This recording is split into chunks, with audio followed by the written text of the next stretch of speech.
Okay, welcome everybody. We're going to do essay 2 today. It's the community property one. And before we jump in, actually, there's in the chat box, I put where you can find the essay question on the State Bar's website and link to it. And the essay that we did yesterday or on Wednesday was the Crim Law Crim Pro. I started writing a short answer and a critical breakdown to it. Turns out there was the red line view. I had all the when you read a fact pattern one time, this is why it's so detrimental. I was still confused on who killed who. And it turned out that one of the co-defendants was killed, and then a customer was killed by the actual defendant himself. So believe it or not, there turns out there was no agency theory of felony murder because no agent committed any crime. The actual defendant committed the first murder, and the second murder was committed by the clerk, and under the red line, and they killed a co-defendant, and under the red line view, the red line view does not protect the lives of felons. So it's in the explanation, and you'll see it. And I'm not going to let anybody in who's late now. Okay, so let's see what we got here. All right, you guys can check that out. Let's go to question 2. I'm going to start it up. And as soon as I got it right in front of me, actually, right here. Everyone ready? And what we're going to do is, while I am going through the question, realize I've never gone through this question before. I've not seen it. I know I've gotten a little bit of feedback here and there, but I don't know anything really about the fact pattern. So if you could, let's wait until I get done with it, and then we'll have an open discussion, get your guys' thoughts, see what you see, whatever, whatever I didn't see or whatever the case is. But like yesterday, someone had interrupted and said that the fact pattern was different. I'm pretty sure it wasn't. So let's try to curb those comments just for the time being. Okay, let's kick it off. And as you know, what are Harry and Wiona's rights and liabilities? So because of the fact that we have H and W, we have husband and wife, which would tell me it's community property. I mean, if it was wills, it would be a testator, and maybe the wife would be named. I don't know what they named the wife in a wills question, I forgot, but the testator is usually with a T, whether it's or whatever. So here it's Harry and Wiona's rights and liabilities in the Acme stock. So I see that a lot with stocks and how stocks generally are split up. I'm actually not thinking right now. So we have stock, and it's not clicking at the moment. Wiona's post-separation disability insurance payments. All right, well, it's post-separation. So anything that comes after the end of the economic marital community, that means when you have the intent not to resume the marriage is now separately economically. You don't have to actually move out.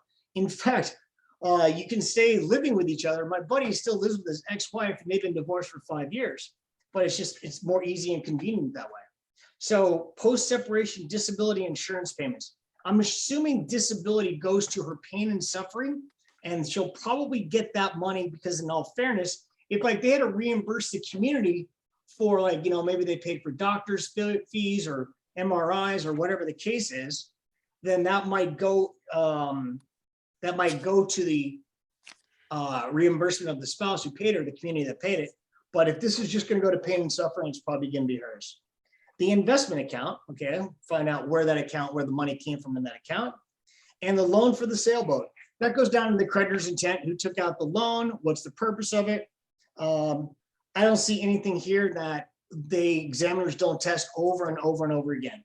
And of course, it says against California, and so according to California law. I'm going to ask if somebody wants to say it. There's only 2 California exclusive subjects on the bar exam. Only 2. Anybody know which 2 they are? Preferably somebody who is not one of my students. Does anybody know what those 2 subjects are? They're exclusively California. All right, if someone knows. And the answer is wills and community property. Trust is not California specific. It's not California exclusive. And of course, with evidence in Civ Pro and PR, they test both California and ABA. So you're fine with just, they're not only exclusively. So answer according to California law, I know it can only be one of two subjects, generally wills or community property. And because we have H and W, we already know what it is, not too hard. Henry had premarital savings of $10,000. Anything you earn before marriage is separate property. In a bank account when he married Wyona in California in 2015. Okay, so there's the date. You know, it's interesting. Community property essays generally start date by date by date. Will's essays almost always do that. This one's unique, but we still have the 2015 here. After the wedding, Henry started working and salary and earnings is community property. At a new job and deposited his $3,000 salary check into that account. So right now we have commingling of funds. He's got his separate property funds with his community property funds. And it's going to be tough for him to trace it back to prove what money was spent where. Maybe the facts will give it away. But even if they don't, it really doesn't matter because you're not called upon to actually solve this. That's the judge's responsibility here. You're called upon to discuss it. As we know, every call to question ends with the word discuss. Okay. Shortly afterwards, he paid $2,000 for rent and $2,000 for living expenses, with checks drawn on that account.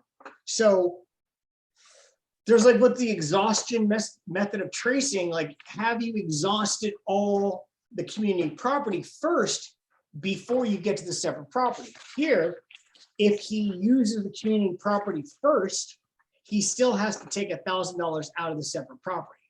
So he's exhausted $3,000 of the community property if you want to take that first. And courts could do this type of method. And then the $1,000 would be second. And the $1,000 would come from separate property. And you just have to kind of follow the bouncing ball here. He then bought $1,000 in Acme stock in his own name. And the thing is, whenever property is titled in one spouse's name alone, it doesn't matter, check the source. Where did the money come from? So he took the $1,000, and that's going to be a really good question because I can't tell if that $1,000 is separate property or community property. And that's okay because I'm not here to solve it. I'm here to discuss it. With another check drawn on that account. Okay, fine. The Acme stock increased in value over time. All right, so if it was separate property, it'll remain separate property. And if it's community property, it'll remain community property. So look at this. I would assume that the first paragraph goes entirely to call the question number one, because I can't imagine them bringing up the stock again. Maybe they do. And there's 4 paragraphs and there's 4 calls to the question. Is everyone starting to see that a little bit? Hopefully I'm right. I mean, I'm probably shooting myself in the foot and it's not going to go exactly the way it went yesterday or Wednesday. So let's see. During the marriage, Wyona purchased disability insurance out of her salary. So that is spent with community funds. She later became disabled and could no longer work. Uh-oh.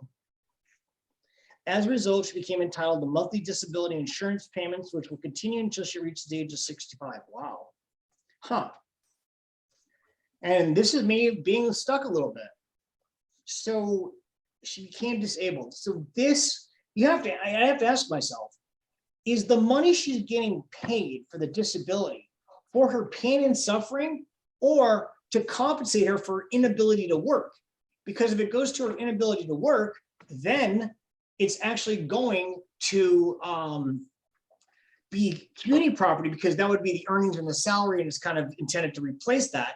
But if it goes to like her pain and suffering, and if anybody has a disability, I'm sure it's probably not very comfortable at times.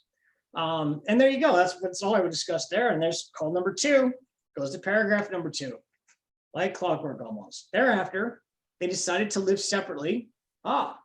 Even though they decided to live separately, they don't have to live separately. They can live together and still end the economic marital community. And that was a recent case, and they even changed, actually the case was overturned by statute from what I believe.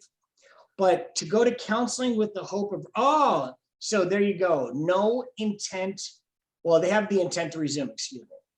So right now, the marriage, the economic marital community is not over. After Harry moved out of the family home, he used his earnings to gamble at a local casino, winning a large amount of money with which he opened an investment account in his own name. Okay, so they did go to counseling with the hope of reconciling. Okay, so this money that he won at the casino is still community property, or can still be considered community property, because they are not technically separated. He uses earnings to gamble, and his earnings are community property.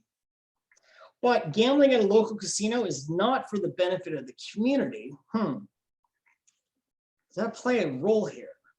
Winning a large amount of money with which he opened an investment account in his own name. Again, the fact that the title is taken in his name alone is completely irrelevant. The question is this money that he used, his earnings, which is community property? I think I already answered it. It says the earnings, community property, gambling at a casino. So half the money is hers. Just like there were cases, you probably heard of these, where a wife one time, she was in an office pool with 20 people, put $1 into the annual lottery ticket, hit the mega jackpot for like $380 million. And she tried to divorce her husband the next day. Well, because the thing had already hit, she had to share the winnings that she had with him. Okay, so this is going to be community property, the large amount of money. You can easily trace that to the investment account, which is called number 3. And Harry did not tell Wyona about his winnings. He's got a fiduciary duty to his wife. So I might mention that. Or an investment account because she'd not approved of gambling. Well, I understand why you didn't tell her. You shouldn't keep anything from your wife anyways, but I don't understand why that's there. He did not tell about his winnings or investment account because she did not approve of gambling. I can't imagine the examiners putting that in there for no reason. Well, if somebody knows what this is, I can't wait for you to tell me afterwards or look at the selected answers. But I have to think the only thing I see is he has a fiduciary duty to tell her about this. If he's trying to abscond with the money, then, he's trying to pull a fast one. I don't know what's going on. I really don't see why they're telling us that other than the fact that he should have told her. I'm sure this is something that spouse would want to know about. All right, so there's call number 3.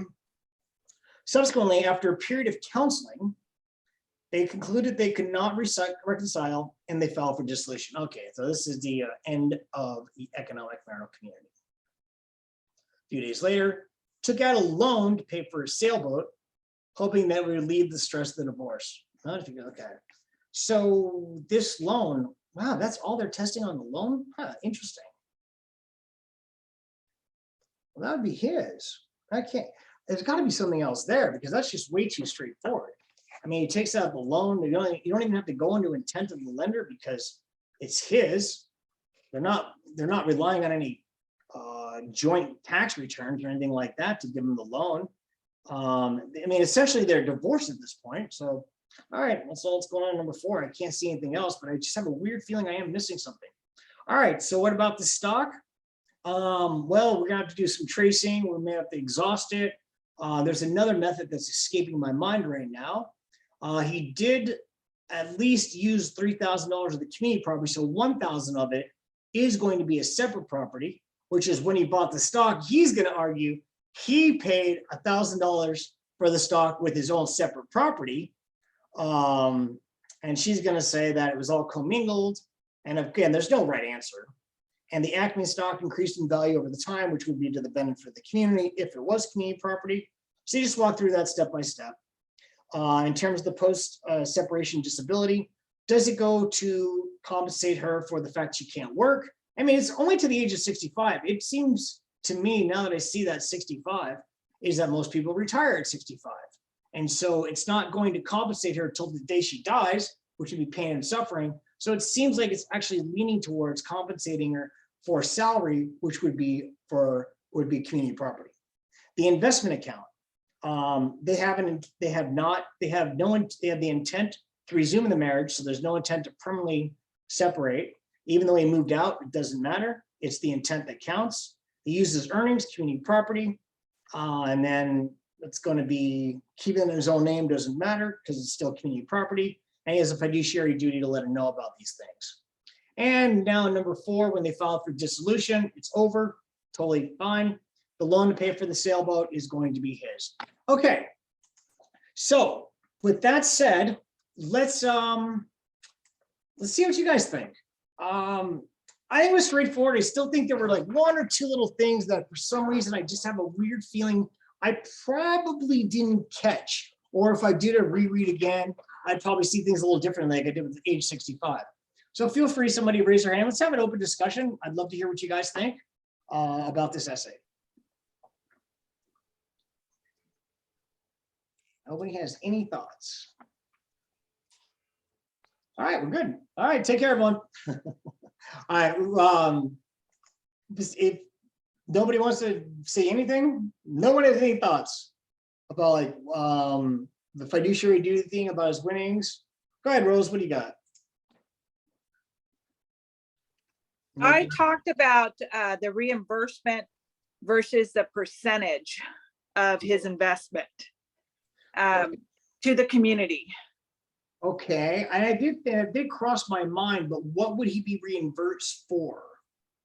Well, he would probably want to be reimbursed for the, in other words, he would get reimbursed for the amount of money he spent in stock instead of having to pay percentage of the increase of the stock.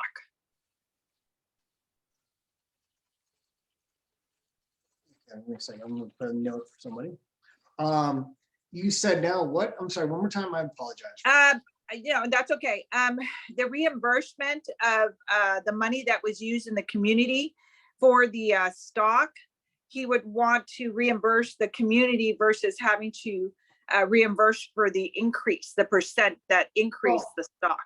Either the stock was purchased with the community property funds or it wasn't. If it was purchased with separate property funds, it's in, and please, somebody chime in here if you have a difference of opinion. I'd love to hear it. Yeah. I thought about that, but I'm like, wait, if he used community property funds, then you're not going to get any reimbursement or any kind of percentages. And if it was separate property, it's his and his alone.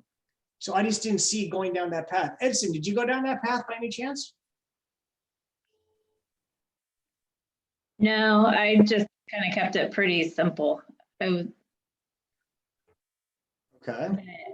Where he exhausted the 3,000 and then he used 1,000 of his own separate property. Yeah, I mean, it just depends on what tracing methods used and how the court wants to decide it, because it was commingled in there. I apologize. I was looking at that reimbursement versus percentage for question number 3. I apologize. That was under the investment. Okay. All right. Balderrama, what did you think about the winnings in the investment account that he didn't tell her? What do you see there? To be honest, I didn't, I'm trying to remember what I put in there. I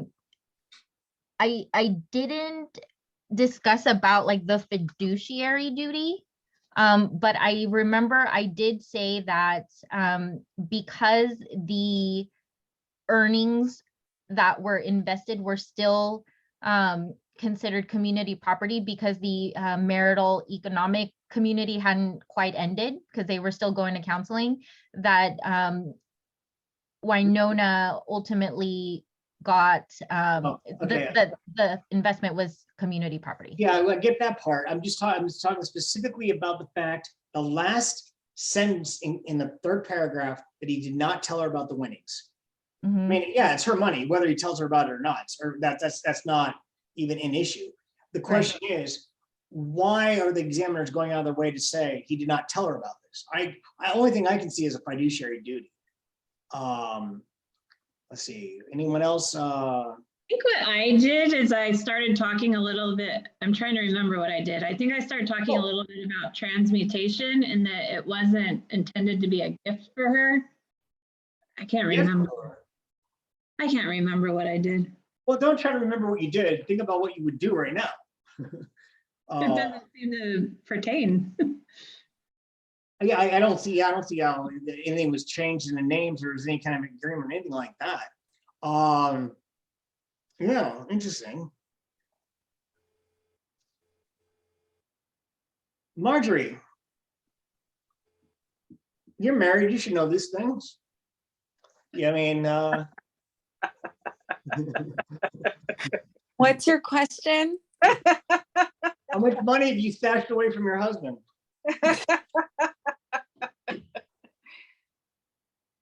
None. I get You take the fifth on those, okay? No, that's perjury. Okay. This essay wasn't, I wouldn't say it was the easiest community property essay I've ever seen, but it wasn't difficult. On a scale of 1 to 10, I'd probably give it a 4, possibly a 5. Yeah, I mean, but you know what? Maybe I missed 1 or 2 things. I don't know. Not talking about the winnings. Who here, I'd love to hear someone's opinion, but I mean, if no one has anything to add, I mean, there's really not much more I can say. I mean, I just went through it. I could do it again, but I'm sure you don't want to see the same magic trick twice. Go ahead, Sina.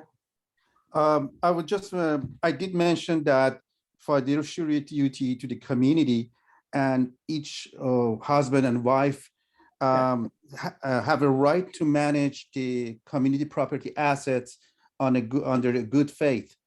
And by that, he was able to use the community property, but as an ownership, even though she didn't.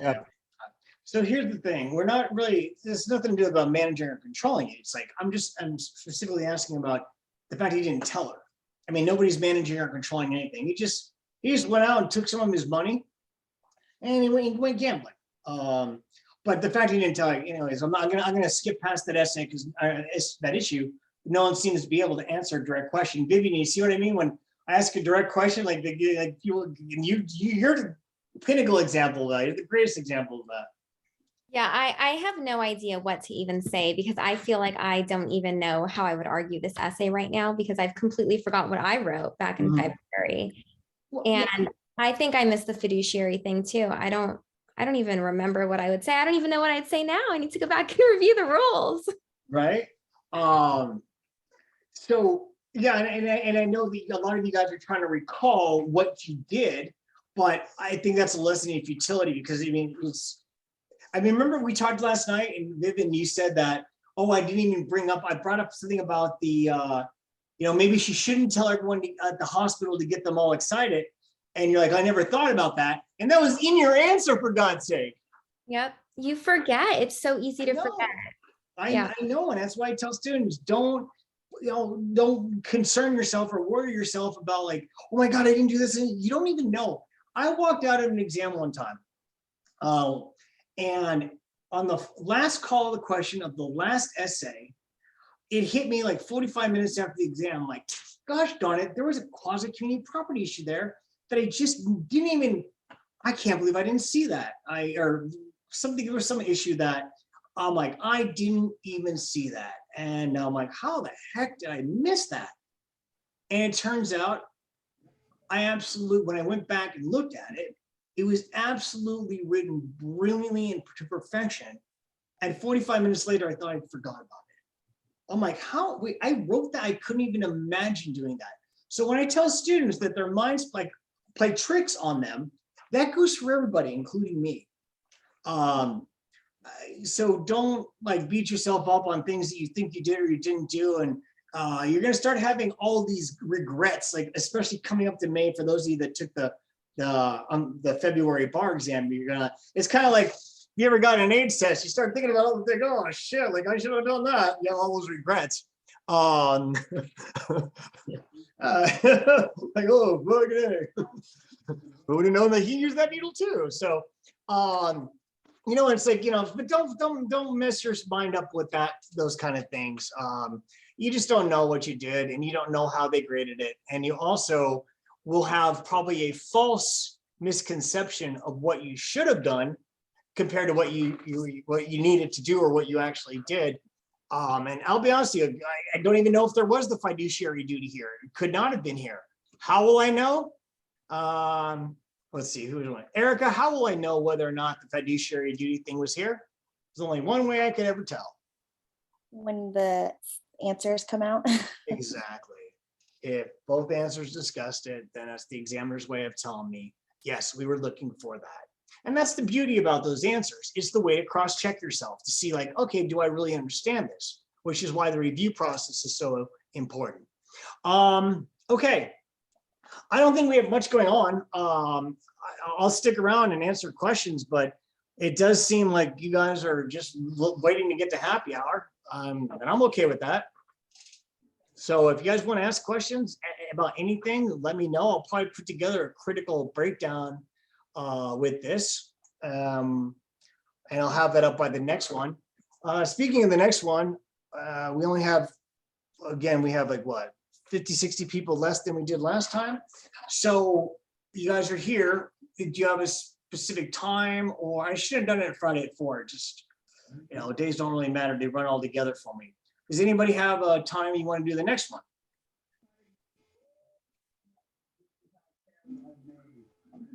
I think 4 o'clock is still good. Maybe just not on a Friday for those people who really have other things to do on Fridays. Yeah. But it seems like maybe any other day would be fine. Okay, maybe we'll do it on Monday or something. Probably do like Monday at 5 or Monday at 4, I think. If somebody wants to do, you know, you're always welcome to suggest a different time. I mean, everyone's got my information, even if you're not in my class. The way we make everything better is with feedback. Like, let me know if there's anything that you'd prefer me to do, because students or people in general are really good at talking. Instead of talking to the person about the problem or like something that you would like to see change, you'd like to see better, you'll tell everyone else and not them. I saw this funny thing I read where it said, a guy will console his best friend's girlfriend and not even realizing that his own girlfriend is having issues. And the reason why that is because she doesn't tell him. So like the only way that we, guys can't read minds, just so you know that, and I don't think anybody can read minds. But if there's anything, because like, you know, in the class from last semester, a lot of students were saying to me, well, they were saying to each other, gosh, I wish, you know, he would stop that discussion, or I wish these people wouldn't speak. Well, that only helps if you let me know that. And so if people like message me privately, I'll keep it private. And if several people have the same type of suggestion, then we'll implement it. And as you notice, I think a lot of you might have recognized from the last class, things got really streamlined after like the third class, because the feedback, oh, okay, great. You know, you have to tell me what it is that I can do to make things better. So I'm always willing to listen. If you don't feel comfortable telling me, tell Ethan, and we'll do what we can to implement. So I don't know what else to do right now other than just waste time until tip off. So does anybody have any other questions or anything else you want me to say or do? Oh, that's astounding. I do want to make a statement or a comment. I do want you to recognize the fact that you had made a statement in the last class that nobody comes and says, let's go over the essays when they're first released. And you had such a great showing on Wednesday. And then today, a lot of the prior students that just took the bar, from what I could see on the list, are also anxious to go over the essays with you. So. Well, I didn't quite understand any like. Oh, you had made a statement last class that when the essays come out, that none of the prior students who just took the bar will call you to go over the essays prior to the answers or prior to the results. Yeah, because I actually want to go through it for myself. I mean, I like looking at them. I like seeing what they're doing. I like breaking it down. You know, it keeps me on the ball, keeps me in good practice. And, you know, I just think I just love to see everything they do, the way they put this exam together. And I love the fact that it's, even though they didn't use the dates to start off each paragraph, like what's, actually, Vivian, you know, since you're fresh on this one, actually, I'll ask one of my former students. Let's see here. Who can I pick on? Megan. What's the one word you can't use when it comes to like your essay answer? Like, I always say, I don't want to hear that word when it comes to your answer. Megan? Yeah, shoot, what is it? It's one of the words you say at the beginning of the sentence, like clearly, or No, like No, no. students say the reason why they didn't do well in the essay is because it's their what? And I want to strangle them every time I hear that. Like they're like, oh, like this is my writing. It's like I need to do something better. I didn't do something right on the essay. I didn't do something correct, accurate. What didn't they do right? Anybody know what I'm getting at? Read Yeah. thoroughly. Yeah. No, I know what it is. The way Okay, they wrote Rosa, their answer. Tell plug me, you Rosa. Angela, what do you think? What's the one thing like students like, oh, I think it's my organization. Right, that's right. Okay. And I will take a frying pan to the back of someone's head, like complete, like prison style, if I hear that. So if you notice something too, look, paragraph number, this is like why I kind of get a kick out of going through these essays. The first paragraph goes to call number 1. We all see that? Mhm. Second paragraph goes to call number 2. The third paragraph goes solely to call number 3. And the fourth paragraph goes to call number 4. How in the world could it ever be your organization? There's only 2 ways to organize every single essay: by the call of the question or in chronological order. It's that simple. And nobody gets marked down for putting one thing in front of another, or this issue first, this one, whatever. It doesn't matter. As we saw with one of the selected answers from the last bar, answer choice A discussed it was the first thing they discussed under call 1, and answer choice B was the last thing they discussed under call 2. So they were on completely opposite ends of the spectrum. Just something to point out about that. Anyways, and thank you for mentioning that, Angela. So the thing organizes itself. They generally do. They don't make it hard. And this is just 4 little small hypotheticals to go through. Okay, well, I think that's all we have. I mean, if there's anything else, I'll stay until someone got the last question, but I don't know what else to do. How about, I have a suggestion. Are Go you ahead. trying to only do 1 question per meeting, or do you want to try and do maybe 2 questions per meeting? What do you guys think? Tell me. I mean, I'm here for you. Okay, good feedback. I'm open to either one. Either way. All right. Okay, well, Garrett wants, okay, you know what? All right, maybe we'll do another one right now. Yeah, maybe we'll do another one right now. Okay, go ahead, Martin. My just question was, what was the next question going to be Monday? Have people decided on that yet? I don't know. I know we haven't, but you know what we're gonna do? All right, let's do question 3 right now. All right. All right, the Banshees have spoken. I want to do this. Boom, boom, boom. Okay, so I'm gonna get question 3 ready. Huh. I'm just putting it together right now so I can have something to make my notes on. Okay. See how easy that was? I never thought about doing, and probably should do 2 together. You know what? I will stop the recording and do number 3. Let's do this.